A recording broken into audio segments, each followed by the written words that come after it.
दोस्तों, आज हम बताएंगे माँ दुर्गा की नवरात्रि हम सब कैसे धूमधाम से 9 दिनों तक मनाते हैं। यहाँ 9 दिनों तक कार्यक्रम बहुत धूमधाम से चलता है, तो हर चीज आपको बताया जाएगा। यह वीडियो में संपूर्ण जानकारी मिल जाएगी, तो अंत तक जरूर देखिए। बहुत समय पहले की बात है। हिमालय की गोद में बसे एक छोटे से गांव में आदित्य नाम का एक गरीब लेकिन सच्चे मन का युवक रहता था। वह पढ़ा लिखा नहीं था, पर उसके हृदय में माँ दुर्गा के प्रति अटूट श्रद्धा थी। हर साल जब गांव में माँ दुर्गा की प्रतिमा लाई जाती, तो सभी धूमधाम से पूजा करते। लेकिन आदित्य अपनी गरीबी के कारण कोई बड़ा भोग या प्रसाद नहीं चढ़ा पाता। फिर भी उसका विश्वास था कि माँ उसके मन की भक्ति को जरूर स्वीकार करती हैं। एक वर्ष गांव में भयंकर अकाल पड़ा। खेत सूख गए, नदियां सूख गईं और लोग परेशान हो उठे। गांव के बड़े बड़े जमींदारों ने भी दुर्गा पूजा में खर्च कम कर दिया। लोग कहने लगे, इस बार माँ दुर्गा की पूजा उतनी भव्य नहीं होगी, शायद माँ रुष्ट हो जाएं। ये सुनकर आदित्य चिंतित हो गया। उसने निश्चय किया कि चाहे कुछ भी हो जाए, वह अपने गांव में माँ दुर्गा का ऐसा स्वागत करेगा कि हर किसी के हृदय में भक्ति की लौ फिर से जल उठे। उसने 9 दिनों तक कठोर व्रत किया।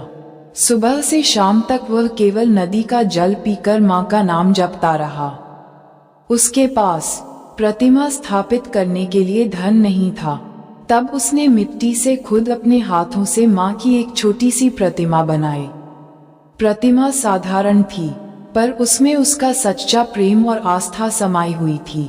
जब लोगों ने देखा कि एक गरीब युवक अपने हाथों से माँ की प्रतिमा बना रहा है, तो कई गांव वाले भी प्रेरित हो उठे और छोटे छोटे उपहार, फूल और दीपक लाकर उसके साथ जुड़ गए।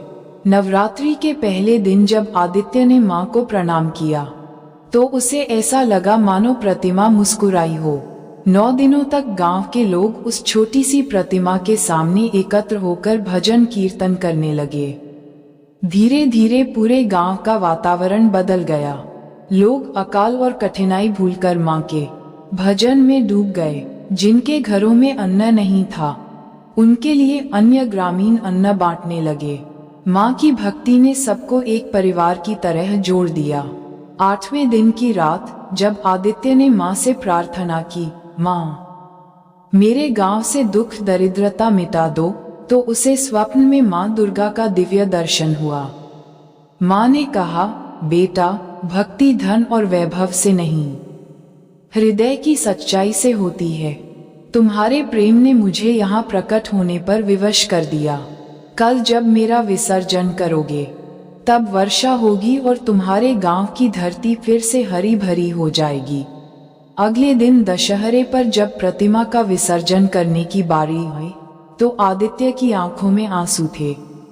वह रोते हुए बोला, माँ मुझे छोड़कर मत जाओ।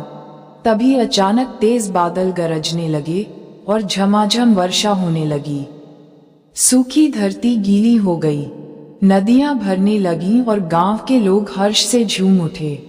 सभी ने देखा कि माँ की प्रतिमा धीरे धीरे जल में समा रही थी, और उस क्षण चारों ओर एक अद्भुत सुगंध फैल गई। गांव वाले समझ गए कि माँ ने उनकी प्रार्थना सुन ली है। उस दिन से हर साल गांव में दुर्गा पूजा केवल धन दौलत से नहीं, बल्कि सच्ची भक्ति और मिलजुल कर मनाने की परंपरा बन गई। लोग कहते हैं कि माँ दुर्गा आज भी उस गांव में हर नवरात्रि में अदृश्य रूप से आती हैं और भक्तों का आशीर्वाद देती हैं।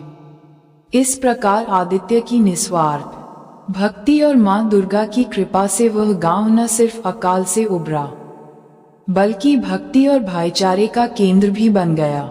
और तभी से लोग मानने लगे कि माँ का असली रूप उनके विसर्जन में नहीं, बल्कि भक्तों के हृदय में बसता है। दोस्तों, अगर आपको यह वीडियो हमारी अच्छी लगी हो तो हमारे भक्ति चैनल को सब्सक्राइब करें। मिलते हैं ऐसे अगले वीडियो में, तब तक के लिए धन्यवाद।